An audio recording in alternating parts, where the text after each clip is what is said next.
Hello friends, welcome to my YouTube channel online learning website. Strength of material के important objective question जो कि आपके exam के लिए बहुत ज़्यादा इंपॉर्टेंट हो सकते हैं। बात करते हैं पहले क्वेश्चन की और आगे बढ़ते हैं। क्वेश्चन ये कह रहा है कि जो टॉर्सनल रिजिडिटी है शाफ्ट की वो एक्सप्रेस्ड हो रही है by the torque requirement to produce a twist of 1 radian per unit length of the shaft. आपको ये बताना है कि स्टेटमेंट ट्रू है या फॉल्स है। तो ये स्टेटमेंट ट्रू है, यानी जो टॉर्सनल रिजिडिटी होती है शाफ्ट की वो एक्सप्रेस्ड होती है बाय द टॉर्क जो कि रिक्वायर्ड है टू प्रोड्यूस करने के लिए twist of 1 radian per unit length of a shaft. Next question हम लोग यूज़ करें for a shaft the shear stress at a point dash is the distance from the axis of the shaft.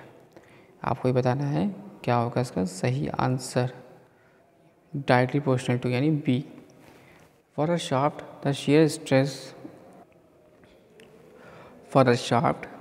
stress at a point is directly proportional to the distance from the axis of the shaft के। Next question, जो polar moment of inertia है of a solid circular shaft of diameter capital D का वो कितना होता है? क्या होगा इसका राइट आंसर? सही आंसर हो जाएगा इसका सी, यानी पाई डी की power 4/32 polar moment of inertia for a solid circular. यानी आपको ध्यान रखना है कि जब सर्कुलर की बात करेगा तो यहाँ पर d की पावर 4/32 हो जाएगा। फिर polar moment of inertia of a hollow shaft हो गया, यहाँ पे सॉलिड था तो d की पावर 4/32 था। जब हॉलो की बात कर देगा तो उस केस में यहाँ पर कैपिटल D माइनस डी की पावर 4 हो जाएगा, यानी पाई/32 ही रहेगा, लेकिन d की पावर 4 माइनस स्मॉल d की पावर 4 हो जाएगा। आपको ये बताना है कि क्या ये करेक्ट इक्वेशन कौन सी है टॉर्जन की, T/J τ/r c(θ/L), यानी सही इसका आंसर हो जाएगा बी। नेक्स्ट क्वेश्चन, अगर टॉर्क है जो कि ट्रांसमिटेड है by the solid shaft of diameter capital D के, तब यहाँ पर क्या होगा? टॉर्क है ट्रांसमिटेड है bye solid shaft of the diameter D का, तो यहाँ पर क्या आंसर होगा? सही आंसर रहेगा बी, यानी पाई/16 tau into D³। Next question बताना है कि दो शाफ्ट सॉलिड शाफ्ट हैं ए और बी जो कि made up of the same material के बने हैं। शाफ्ट ए जो कि 50 mm डायमीटर है और शाफ्ट बी जो कि 100 mm का डायमीटर है। तो जो strength of a shaft B is dash the shaft of A, what is the right answer is D, that is 8 times। The next question is in torsion equation T/J τ/r c(θ/L), जहाँ पर J/r क्या कहलाता है? J/r जो कहलाता है वो polar modulus, क्या कहलाएगा? Polar modulus. तो आपको बताना है कि polar modulus of a solid shaft का कितना होता है? Polar modulus of a solid shaft का कितना होगा? What is the right answer is B, यानी πd³/16। और यहाँ पर हमने जो बात की थी, यहाँ पर पोलर मोमेंट ऑफ इनर्शिया की बात की थी of a solid circular shaft के लिए, तो πd⁴/32 था। लेकिन जब यहाँ पर हम लोग बात करें polar modulus of a solid shaft, केवल polar modulus of a solid shaft का, तो πd⁴/16। इसी तरह से polar modulus of a hollow shaft कितना हो जाएगा? What is the right answer is? The right answer is C, यानी π/16 और यहाँ पे जाएगा कैपिटल T की पावर 4 माइनस स्मॉल d की power 4 upon capital D। Next question पढ़ते हैं। नेक्स्ट क्वेश्चन ये कह रहा है कि जो टार्क ट्रांसमिटेड है by the hollow shaft of outer diameter capital D और इनर डायमीटर स्मॉल d का वो क्या होगा? आउटर डायमीटर कैपिटल D और इनर डायमीटर स्मॉल d का वो क्या होता है? The right answer is C, यानी π/16 टाउ इंटू कैपिटल D की पावर 4 माइनस स्मॉल d की power 4 upon capital D। Next question कह रहा है कि एक शाफ्ट है जो कि रिवॉल्व हो रहा है एट ओमेगा रेडियन पर second, transmitted torque T in newton metre. तो पावर डेवलप्ड कितना होगा? तो पावर डेवलप्ड आपको बताना है, तो हो जाएगा टी इंटू ओमेगा वॉट्स। एक शाफ्ट है जो कि रिवॉल्विंग हो रहा है एट ओमेगा रेडियन पर सेकेंड, जो कि ट्रांसमिट कर रहा है torque T in newton metre. तो पावर डेवलप्ड जो हो जाएगा, पावर डेवलप्ड की बात कर रहे हैं यहाँ पर, तो हो जाएगा टी ओमेगा वॉट। क्वेश्चन यहाँ पे नेक्स्ट ये कह रहा है कि दो शाफ्ट हैं ए और बी जो कि ट्रांसमिट कर रहे हैं सेम पावर। शाफ्ट ए, जो स्पीड ऑफ शाफ्ट ए की है 250 आरपीएम और स्पीड ऑफ शाफ्ट बी की है 300 आरपीएम। तो आपको बताना है कि shaft B has the greater diameter. आपको ये स्टेटमेंट बताना है कि ट्रू है या फॉल्स है। This statement is false.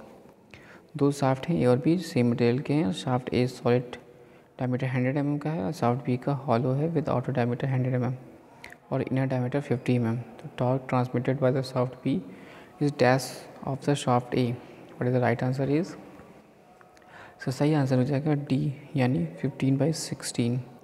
Next, जो strength of the shaft is जज by the torque transmitted by the shaft. Right answer is A, यानी यस। नेक्स्ट क्वेश्चन, दो शाफ्ट ए और बी जो कि made up of same material के हैं। Shaft ए जो है सॉलिड है और जिसका डायमीटर डी है, और शाफ्ट बी जिसका हालो है जिसका आउटर डायमीटर डी है और इनर डायमीटर d/2 है। तो strength of hollow shaft in torsion is dash of the shaft. क्या होगा इसका राइट आंसर इज डी, यानी 15/16। नेक्स्ट क्वेश्चन, दो शाफ्ट ए और बी है जो कि बने हैं सेम मटेरियल के। शाफ्ट ए का डायमीटर डी है और शाफ्ट बी का आउटर डायमीटर d/2 है। Then the strength of shaft B is dash the shaft A. What is the right answer is A, यानी 1/8। और जब दो शाफ्ट हैं सेम लेंथ है और one of the which is hollow, transmit equal torque and equal maximum stress, they should have equal. What is the right answer is B, यानी polar modulus. Next question is, एक circular shaft है जो कि fixed है। Figure में आपको यहाँ पे देते हैं सर्कुलर शाफ्ट, एक तरफ इज फिक्स्ड, जिसका डायमीटर क्या है, कैपिटल डी है और हाफ इट्स लेंथ जिसका d/2 है, अदर हाफ है। और इसका जो रोटेशन ऑफ बी के respective relative to A is 0.1 radian.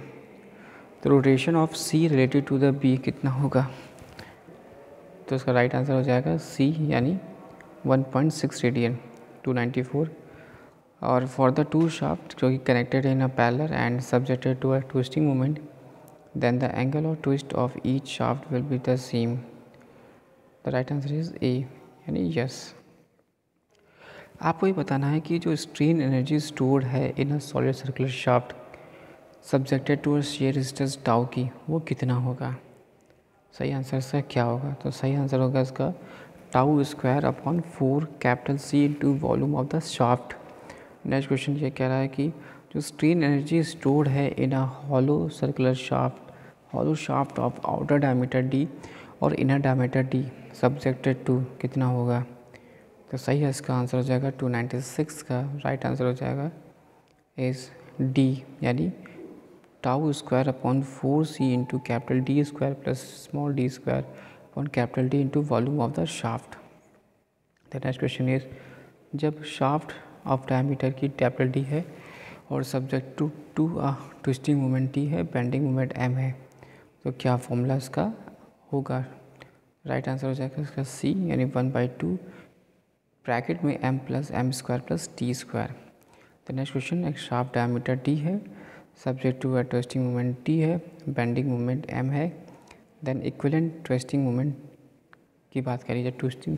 जब बेंडिंग मोमेंट की बात की जा रही थी तो 1/2 m plus M square plus T square था। जब यहाँ पर ट्विस्टिंग मोमेंट की बात की जा रही है, ट्विस्टिंग मोमेंट कितना होगा, तो then is right answer is A, M square plus T square. Then when a shaft of diameter D जो कि subject to a twisting moment T है और बेंडिंग मोमेंट एम है, तो मैक्सिमम नॉमिनल स्ट्रेस कितना होगा, तब मैक्सिमम नॉमिनल स्ट्रेस हो जाएगा सी, यानी π/16 पाई डी क्यूब ब्रैकेट में m plus M square plus T square. Next question is, जब शाफ्ट ऑफ डायमीटर डी है, subject to a twisting moment T है, देन बेंडिंग मोमेंट m है, तो maximum shear stress कितना होगा। What is the maximum shear stress is a, pi by 16 pi D cube bracket में m square plus T square